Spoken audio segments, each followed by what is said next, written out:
मीठ एका हातातून दुसऱ्या हातात देऊ नये असं का म्हणतात? कधी लक्ष दिलंय का? कोणी मीठ मागितलं आणि घरातले मोठे लगेच म्हणतात थेट हातात देऊ नको. पण का बरं मीठ हातावर देणं अशुभ मानलं जातं? अंधश्रद्धा की त्यामागे काही खोल अर्थ आहे? धर्मशास्त्रात मीठ हे साधं अन्न नसून ते विश्वास, निष्ठा आणि नात्याचं प्रतीक मानलं गेलं आहे. जेव्हा आपण मीठ शेअर करतो तेव्हा आपण एकमेकांशी विश्वासाचं बंधन जोडतो. पण जर ते थेट हातावर दिलं तर त्या ऊर्जेमध्ये ताण निर्माण होतो आणि नात्यात गैरसमज किंवा कटुता येते असं शास्त्र सांगतं.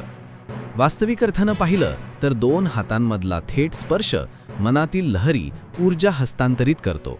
जर त्या क्षणी एखाद्याच्या मनात राग, अस्वस्थता किंवा ताण असेल तर ती नकारात्मकता त्या देवाणघेवाणीतून दुसऱ्याकडे जाऊ शकते. म्हणूनच आपल्या पूर्वजांनी सांगितलं, मीठ देताना नेहमी ते टेबलवर ठेवा किंवा भांड्यातून घ्या. याने दोघांमध्ये समतोल आणि आदर टिकून राहतो.